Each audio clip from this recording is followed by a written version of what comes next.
Alrighty everyone, welcome back to Northwick. Bit of a strange day here today. We've just TB tested some calves that we jabbed on Monday, so today is Thursday. They all come back clear, so that's good. A couple of them had some bad eyes, so we've given them some eye ointment to try and get them rectified.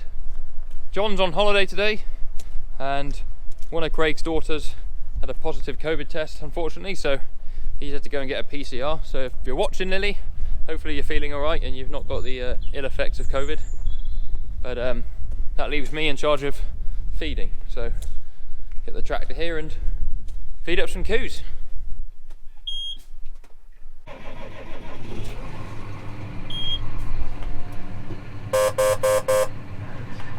Alright, there she is. The wagon.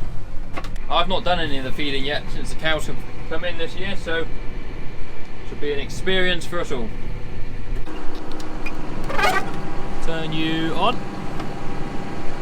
It's very polite, it says hello to you every time you turn it on. I won't turn the power shaft on just yet because I need to put the silage cutter or the shear grab on the Manitou here. And I got a feeling I'm going to need to pull back some sheets. So this is the silage the cows are getting. It's really dry, really dry. And you struggle to get too much of it in the wagon, but we will feed out this corner here, clean it up. And then we'll pull the sheet back. Phil is bedding up, fencer Phil. I'm going to need to get some straw down for him, so I'll do that before I do anything else. Right, I got a little bit in the wagon now, so we will turn her on. Rear PTO. Few revs. Oh. John's had her in 1,000 speed for kicking out the last little bit.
Right, so the cows here are obviously all dried off now, or if you were a dairy cow they'd be dried off as we've weaned their calves. So they need a few minerals to keep them going. They're just having the driest silage we have. It helps stop their milk production now that they've been recently weaned. Put half a bag of minerals in, and that keeps their mineral levels topped up and hopefully keeps them ticking over till calving time.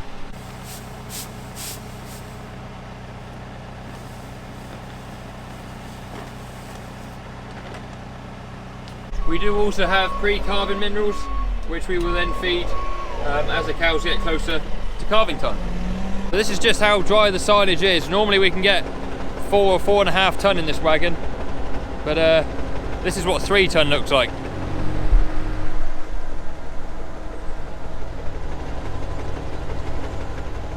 I just need to give it a minute to let it chew it all up, let the blocks break down, and then we'll go and feed it out. Right, let's go feed out some silage. I've got to remember how to do this because I've not done it for a while.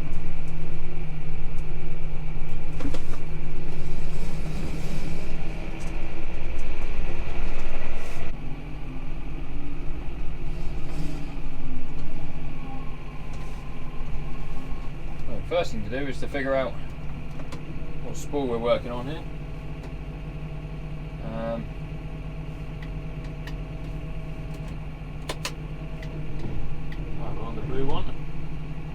You'll see it better on the other camera, but we've got a hydraulic elevator that you've got to let down. Then you've got to get square with the feeder.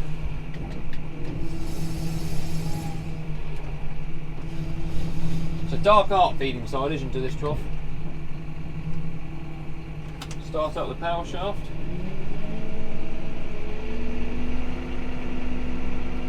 One of these does the bed, which is that one, I think. Yeah.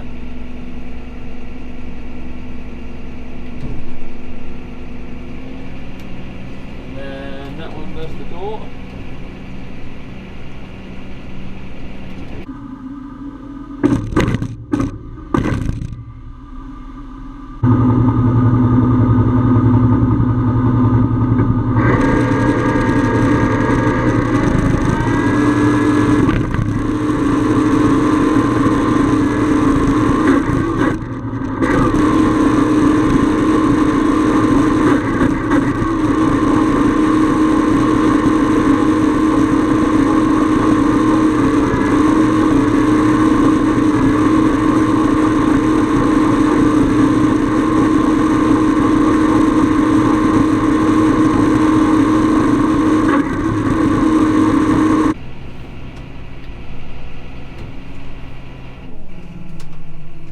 That is us done on this side of the shed. Drive around the corner, do the other side. Right, so I have filled up what we call our dairy shed troughs here. Just got mainly in-calf cows, but also in-calf heifers. The heifers have a slightly different mix. They have the other clamp of silage. So what I've got left in the wagon will feed the pens of cows we've got down in what we call the beef shed. So we'll take that down there a minute. Just whilst we're en route to the other shed, if you haven't already watched it, I'd highly recommend going and watching Farmer Phil's video on behind the scenes of YouTube. He made a really good video into how much work goes into moving all the cameras around, how much equipment you need to have, editing, the pressure of trying to get X amount of videos out a week, and yeah, I just recommend going and seeing that video. It's quite a long video, it's about half an hour, but he goes into a lot of detail about how much time goes into making YouTube videos. It's fair to say he puts a fair bit more time to it than I do. He does 3 videos a week compared to my 2, but it's just the way it is.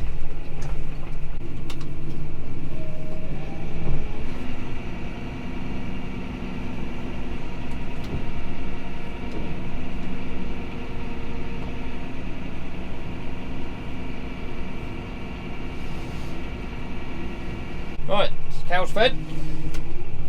Just got the in-calf heifers and sort of farm store slash fat cattle to feed. What's the time now? 10 o'clock. I think we'll go and pull back some silage sheets, and that'll take us to coffee time. It's up on the top of clamp 1 here. I'm going to pull the sheet back so that we can get some grub out. We've started using these gravel bags this year, gone away from tyres, so it's a lot cleaner, easier to store, no wires or anything like that in them, so far they've been doing a good job.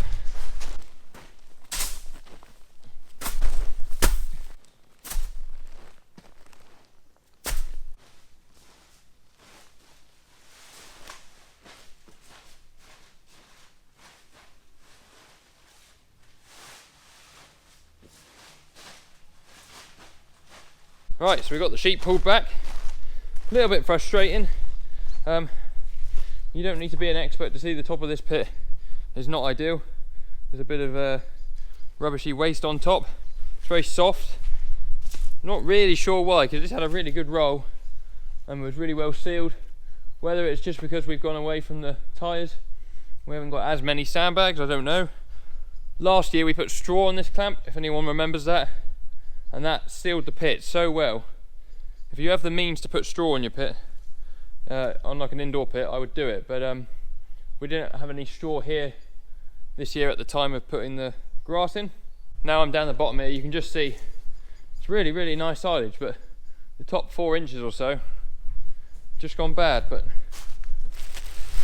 hopefully it will get a bit better as it goes back through. We're only in the very early part of the clamp still yet, so there's hope.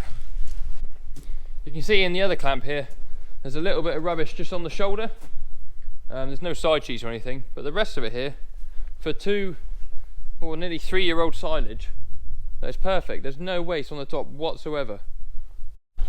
Good morning, ducks. Now, on our sightseeing tour of Rowden, we might just catch a glimpse of the lesser spotted Dr. Phil. There he is. Right, back outside after some meetings. We are using this new management software on the farm for all our field records. It's called Farm OS, and we're just currently helping the people that make it develop it more to our needs so that we can use it a bit more efficiently. So we were having a meeting about that.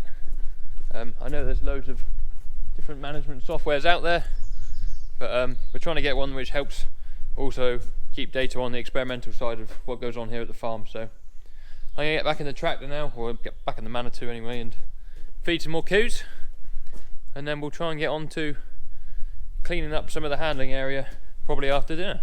Right, next job on the list, can't put it off any longer, cleaning out the handling system. So we've had loads and loads of cows go through it recently, what with them coming home, weaning, sorting them out, weighing fat cattle off, TB testing the calves, so the handling system is pretty filthy, to be honest. So we will squeege all the muck where we can get at it with the scraper tractor and take it all down through the shed and out the back where we can pick it up and take it to dung heap. Do also need to just top up a bit of haylage for these calves at some point today. What are you doing? I came down because I thought one of them had their head stuck there through the gate, but he's all good. Yeah, so you've got a haylage bow here. In a minute I'll put some out there for them. Those guys are all good on bedding, nice and clean. Probably chuck a bale of straw in for those guys. What I've been doing the last couple of times, we did put the straw chopper to bed them a couple of times, and we got a couple of bad eyes, and I just don't know whether that's because of the straw chopper or because of that rooting through the silage. I don't know, so we're going to eliminate one option. I put a round bale in there, roll it a couple of times along the back of the pen, and then just leave the core in the middle and let them bash at it, and they sort of bed themselves up pretty well then. And at least I know it's not straw chopper then giving them bad eyes. But here's the handling pens. Looks soupy because it is soupy. All we'll do is I'll open up this run down here so we can scrape it all down the other end of the shed, scrape it into the corner, pick it all up easy.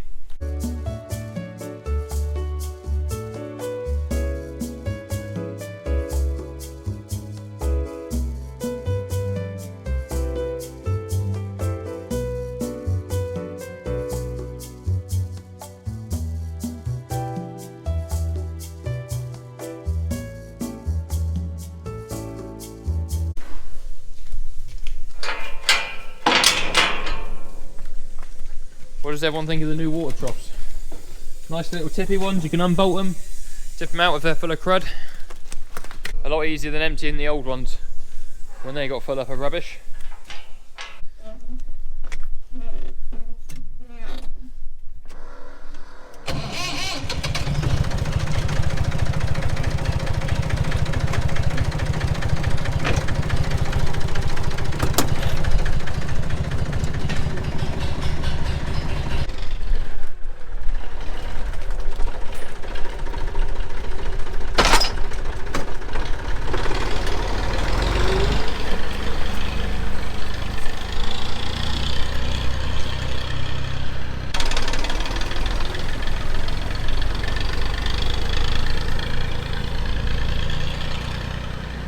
Fair bit more hand squeeging than I thought.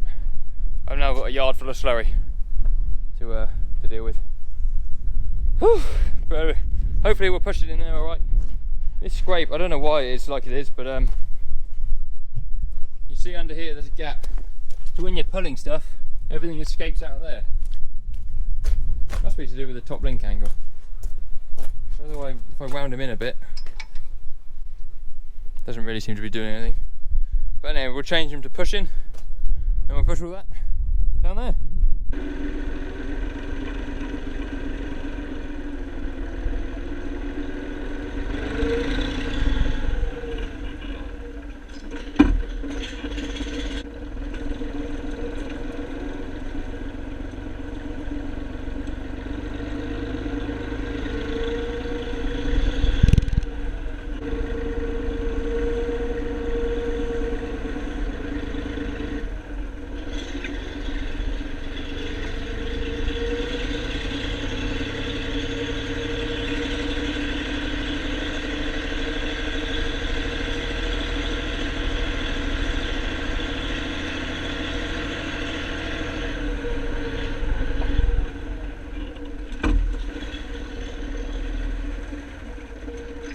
I'm glad that job's done. I just finished shutting the cows back. I'm going to take the scrape back to where it lives, and I'm going to get the Manitou, bed up some calves, and then we'll pick up all the muck we scraped out the back, put it on the dung heap, and then we'll be making a hole in the day, and we'll have to push up the food last thing and scrape up around the troughs before we go home.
Right, that should keep them happy for the weekend. Normally I bed them up Monday, Wednesday, Friday, but because we TV tested them this week, we had a bit of a shifty bout. We moved the pens around a bit, so we got 25 over here in a big double pen, 25 down there in a big double pen. So they are quite clean down there, but I might put a bale in for them as well anyway, because tomorrow on Friday I'm not here.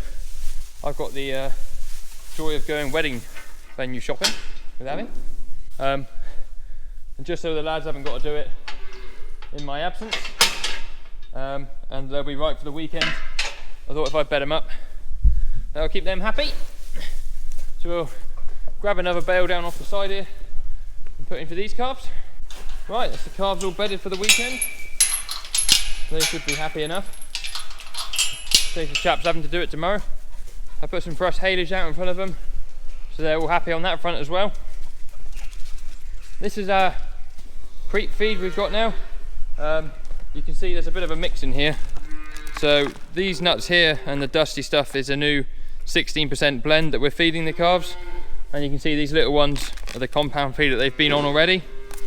What we do is we feed a bag full to each pen a day.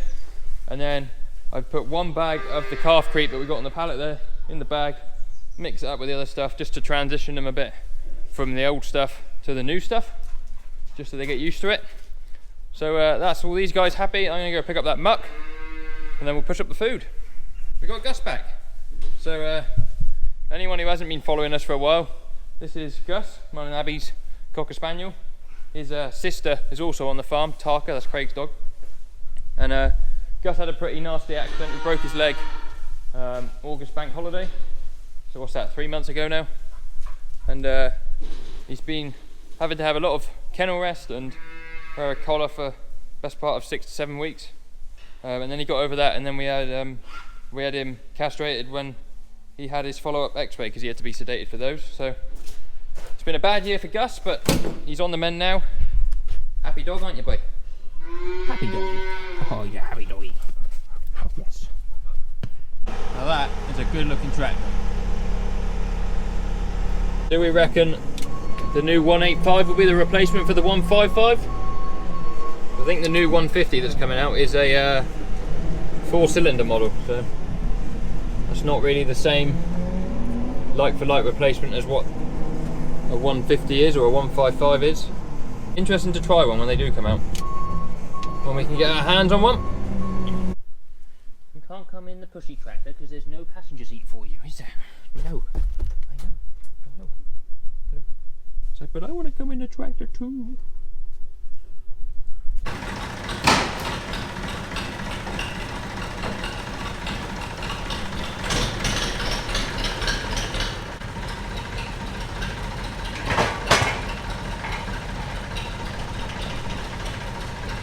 Pushing time. So I set my other GoPro, this one here, up to record the feed pushing. But it turns out it was set on photo mode, so no feed pushing got recorded, I'm afraid. But that is going to do it for me for this video. Let's see what I'm doing here in a minute.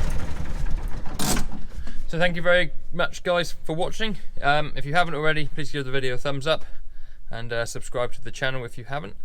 That would be really cool. If you want to see any more of what goes on here at Northwick Farm on a day-to-day basis, you can follow my social media links in the description below, or they'll be on the bottom of the screen now for you to read. And yeah, thank you very much for watching. See you guys on the next one. Cheerio.